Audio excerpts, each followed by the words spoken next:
तो गान विद्या में बड़े निपुण, बड़े चतुर, बड़ा सुमधुर गान करते।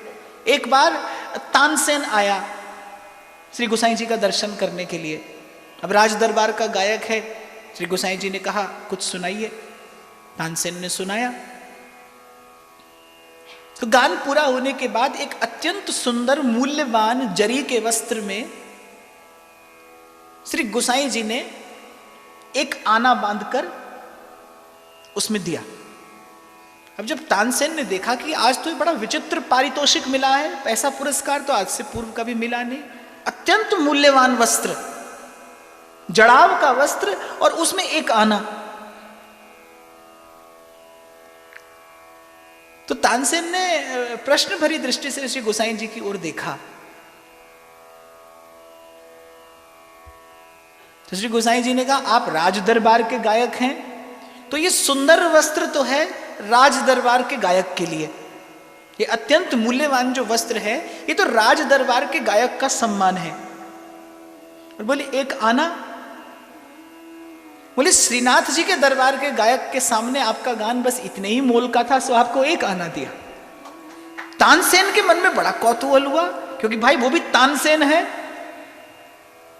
तानसेन अर्थात धरा मेरु सब डोलते तानसेन की तान, प्रकृति जिसके वश में है, जिसके स्वरों की साधना ऐसी उत्कृष्ट है कि प्रकृति के पंच तत्व उसके स्वरों के अनुकूल होकर चलते हैं, ऐसा तानसेन। गोविंद स्वामी जी मंदिर के प्रांगण में ही थे। श्री गोसाई जी ने बुलाया, आज्ञा आदि कुछ गाकर सुनाओ। श्री गोविंद स्वामी जी उस समय निकुंज की भावना में थे।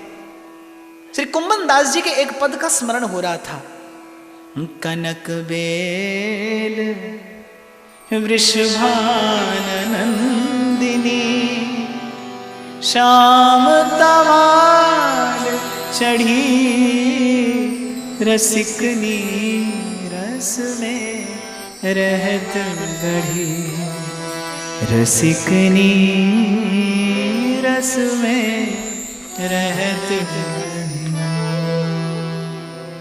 बिहरत संग लाल गिरिधर के, कौन भांति पढ़ी रसिकनी रस में रहत, कुंभर दास लाल गिरिधर संग,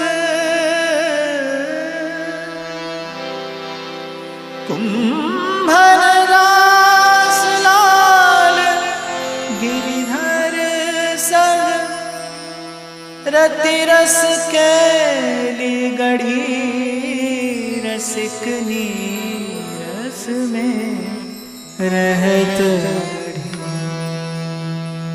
और जब सुना तानसेन ने गोविंद स्वामी का ये गान,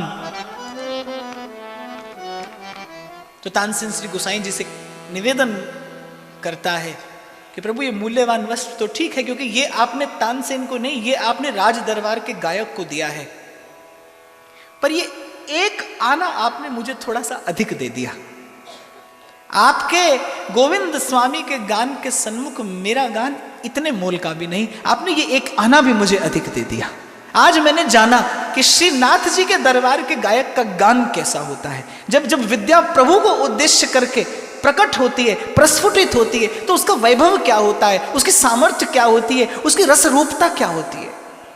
विनम्र होकर मस्तक झुकाकर चला गया तानसेन। एक बार इनके कुछ शिष्य इनका दर्शन करने के लिए ब्रज में आए। ग्राम के लोगों से पूछा, तो संयोग से गोविंद स्वामी जी को ही मिल गए, लेकिन इनका रूप देखकर इन्हें पहचान नहीं सके। बोले यहां गोविंद स्वामी नाम के एक ब्राह्मण रहते हैं? बोले रहते थे, उनको तो कई बरस हो गए पधारे हुए। वो शिष्य लोग बेचारे दुखी होकर लौट गए। किसी ने पूछा, बोले आपने उनसे झूठ क्यों बोला? बोले हमने झूठ नहीं बोला, हमने सच कहा। बोले वो तो किसी स्वामी से मिलने आए थे, और मेरा स्वामीपन तो कब का मैं निवेदन कर चुका अपने गुरु और गोविंद के चरणों में। मैं अब स्वामी कहां रहा, मैं तो दास हूं। मैं स्वामी नहीं, वो स्वामी से मिलने आए थे और मैं दास हूं। मेरा जो स्वामी पना था वो तो कई बरस पहले गुरु और गोविंद के श्री चरणों में मैंने विसर्जित कर दिया, विसर्जन कर दिया मैंने उसका।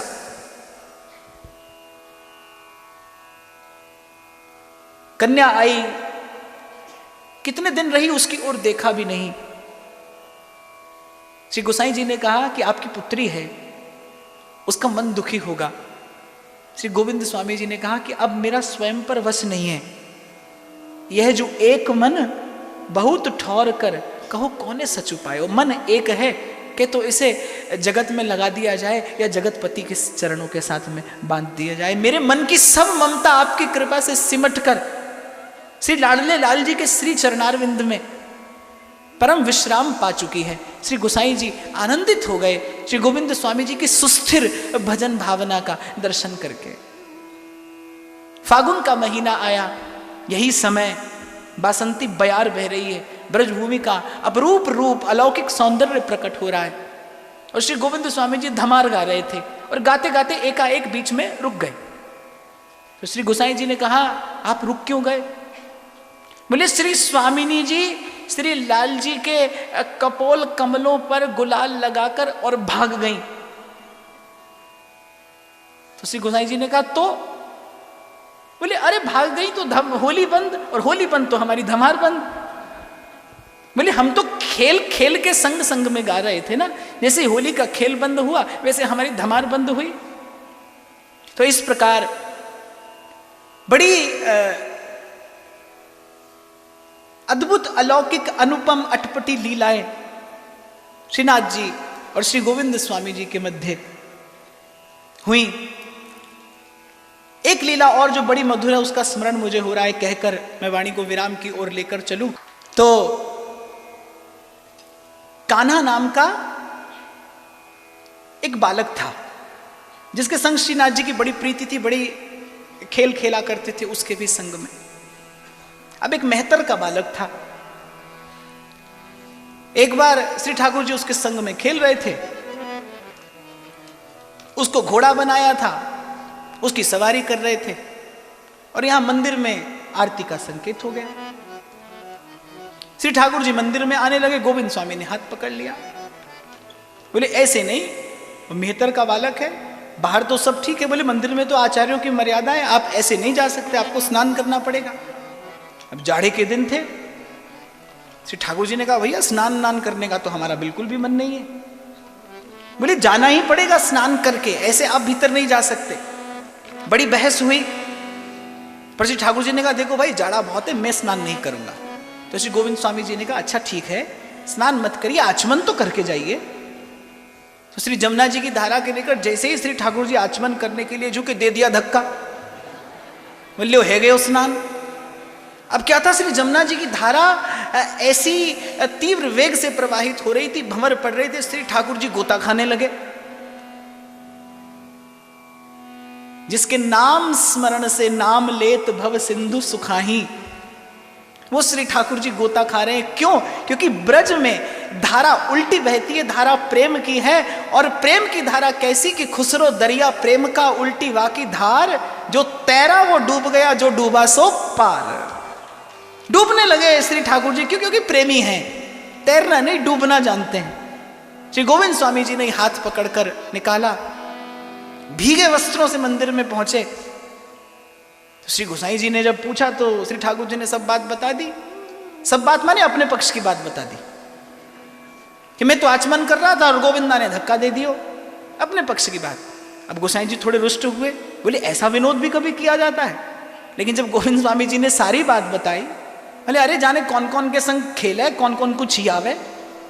बोले हमको तो मंदिर की मर्यादा का ध्यान है, ये तो आपका लाडला पुत्र है, पर आप गुरु चरण हैं, आपकी मर्यादा का हमें ध्यान रखना पड़ता है। ये स्नान करने को तैयार नहीं थे, इसलिए दे दिया मैंने धक्का। प्रसन्न हुए श्री गोसाई जी। और वो फागुन का महीना, उड़त गुलाल और लाल भय बदरा, वो बासंती बयार, वो ब्रजभूमि का अलौकिक सौंदर्य और होली के रसिया रसघन मोहन मूर्ति श्रृंगार रस माधुर्य सार सर्वस्व विग्रह रसिक शेखर श्री श्याम सुंदर और ब्रज के गोप ग्वाल ब्रज की गोपांगनाएं। इससे पूर्व कि मैं होली के भाव का स्पर्श करूं, मैं निवेदन कर दूं कि ऐसी अद्भुत प्रीति श्री गोविंद स्वामी जी की श्री गोसाई जी के चरणों में कि श्री गोसाई जी के संग संग ही देह त्याग किया, एक क्षण भी गुरु चरणारविंद के बिना जीवन धारण नहीं किया। और यही कहते कहते श्री ठाकुर जी के नित्य कैंकर्य में पहुंचे। प्रीति ही ते पैये प्रीतम, प्रीति ही ते पैये जगपि रूप गुण सील सुघरता, इन बातन ना रिझइए प्रीतम, प्रीत ही ते पै। सतकुल जनम करम अरुलक्षण, वेद पुराण पढ़िए प्रीतम, प्रीत ही ते पै। गोविंद प्रभु गुण रूप सुधा बिन, रसना कहा न चाहिए प्रीतम, प्रीत